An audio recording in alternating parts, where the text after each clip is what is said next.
Hello, this is Jamie Wadley from futureproofmarketing.rocks, and I'd like to welcome you to Making Ads That Work. This short course is designed around using Google's AdWords platform, or perhaps the Bing ad platform, or one of the many online platforms where we can advertise our businesses.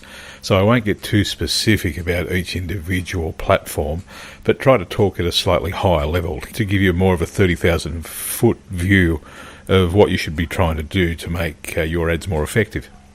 Now, I understand if you're listening to this, chances are you already have some experience with advertising. What I'm hoping to achieve is not so much to tell you how to do what you already know how to do, but perhaps give you a few insights based on my experience that you can add to your arsenal of marketing tools and make more effective ads that can really drive some business your way. Before we sit down to write our ad, there's a few other important things I think we need to address first. The most important of these is deciding on our ideal client. What I really try to do when I'm writing an ad is I give myself a profile on the type of person I'm trying to talk to with my advertising, and in doing so it lets me take a small walk in their shoes, if you will. And in doing this, I get to know a little bit more about them. I have a much better focus on what my ad has to do to attract them, and it gives me a bit of an insight into what their needs and what their wants are. What I try to do is come up with a series of questions, or a main question that they have that relates to the business I'm working in. It's an old marketing adage that we want to enter the conversation that's already going on in the minds of our prospects. So once we've decided on who our ideal client is, and once we've determined the sort of questions they have for us that we have to answer so they will hopefully reach out to us and do business with us, we have to package those questions in such a way as it's easy for them to consume. What I'm trying to do is deliver some results in advance for them, long before our prospects have put their hand in their pocket or indeed reached out to us to commit themselves in any way. By creating this opportunity where we can offer results in advance, we build a little bit of reciprocity too, and that's not a bad thing. So we have our questions. We know what the answers are. What do we do with these? Well, what I usually do is create a thing I call internally a lead magnet.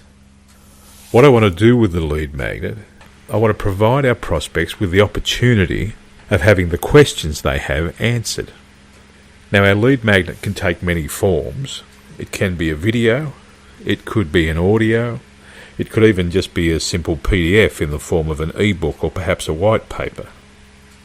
I often refer to these in my advertising as an awareness guide or a consumer guide, or the full-blown name, a consumer awareness guide.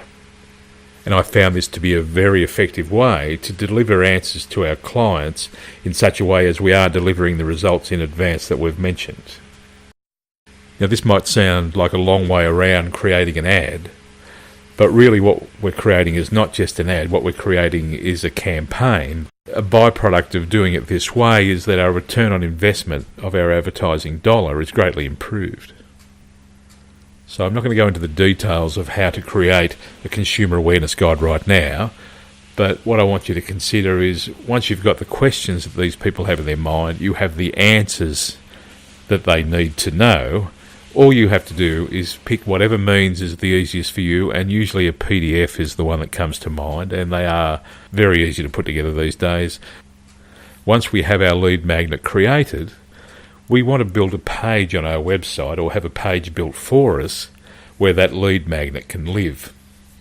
The reason I want to have a specific page for our lead magnet is because we want our ad to come to this page, not just land on the front page of our website. So many ads I see these days seem reasonably effective in themselves, but they drop people at the front door. It's like you arriving at a hotel and they say, well, your room's in there somewhere, go find it. It works to a degree, but you're far better off having the bellboy take you right to the door, open the door for you and put your bags on the bed. You're far more likely to have a restful night. What we want to do is do exactly the same thing with our ad by having an ad that lets people know we can answer the questions they have them click have them arrive on a page that reinforces that we can answer their questions for them and gives those people an opportunity to consume some of our content and get to know, get to like, and get to trust us. And when these things happen, they're far more likely to do business with us. So once we've got our lead magnet, we've built our page, it's time for us to start to think about the ad. Now, I say start to think about the ad because I don't want you to sit down in front of your Google AdWords console and start banging away. What I want you to do is start to make some notes first, whether it be on paper or a notepad on your computer, doesn't matter. But I think you need to think about it long before you sit in front of the quite intimidating interfaces that we have to create our ads.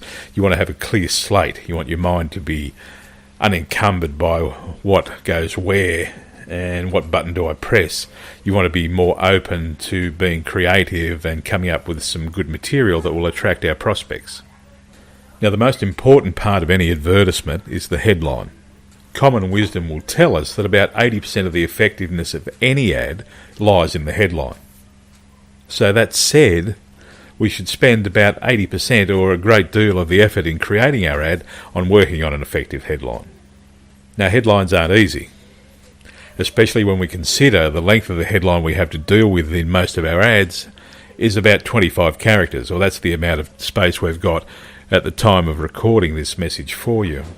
So the things our headline has to do is, firstly, it has to attract some attention. Secondly, it has to demonstrate some sort of understanding. We understand the questions they have and understand their needs and their wants.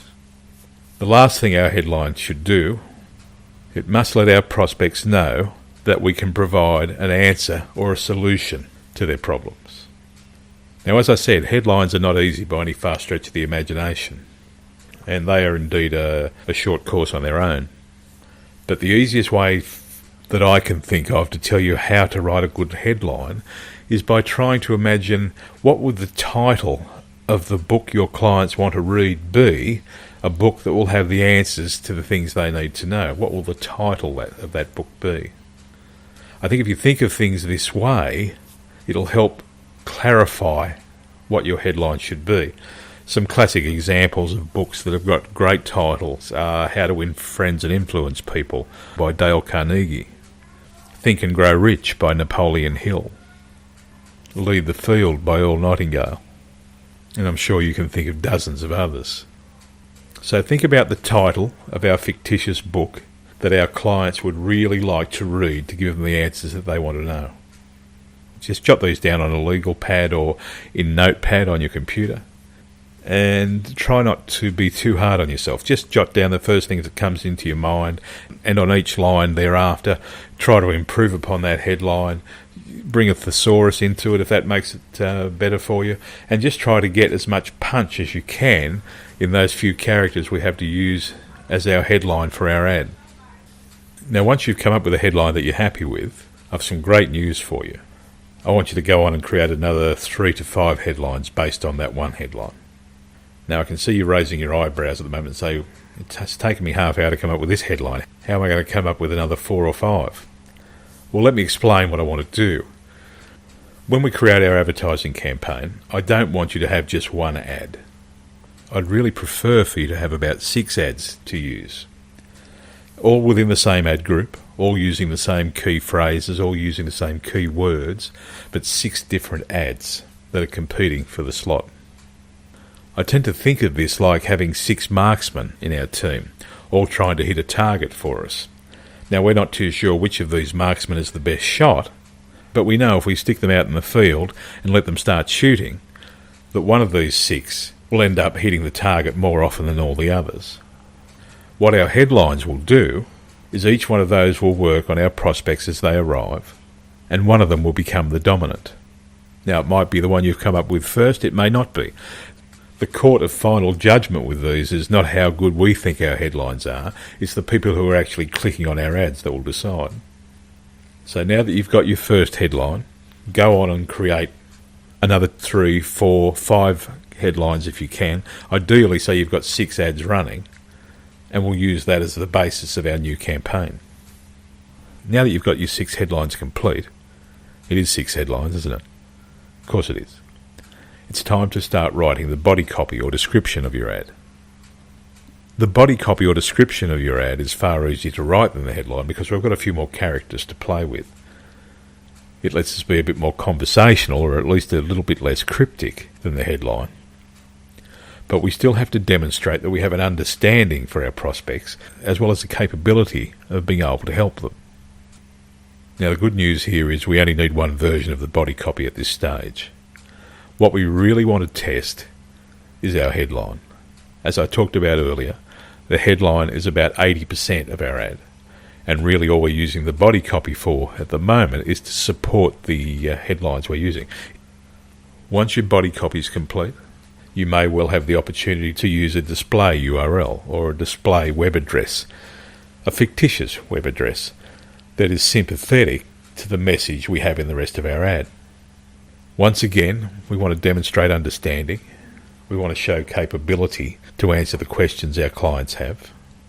So in this limited space, once again, echo that we have the solution for them, and the solution's right at their fingertips. One more thing I would suggest in your display URL is to use title case. Title case just makes it easier to read. Now with that, your ads are essentially ready to go.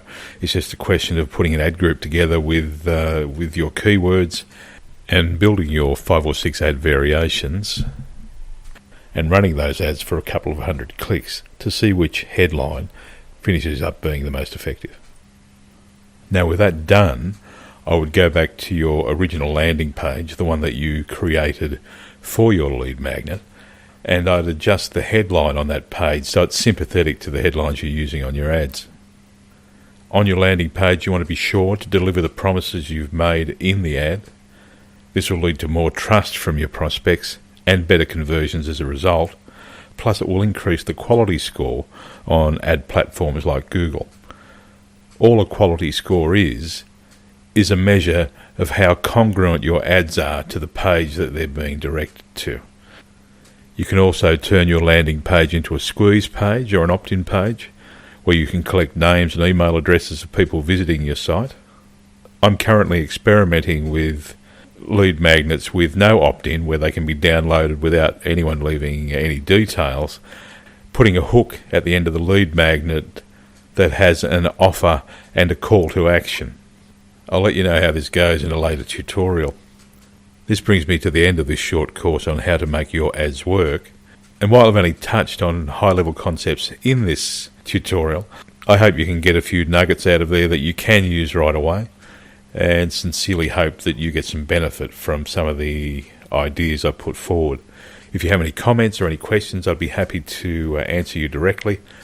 If you're listening to this on my website, below there'll be a form where you can contact me, and I'll also have some recommended resources that you might be able to use to help make this job a little simpler. Some of them will be affiliate based, others not. But as I said, I wish you all the very best with your advertising. This is Jamie Wadley of futureproofmarketing.rocks. It's been my pleasure to be of service today, and I wish you the very best.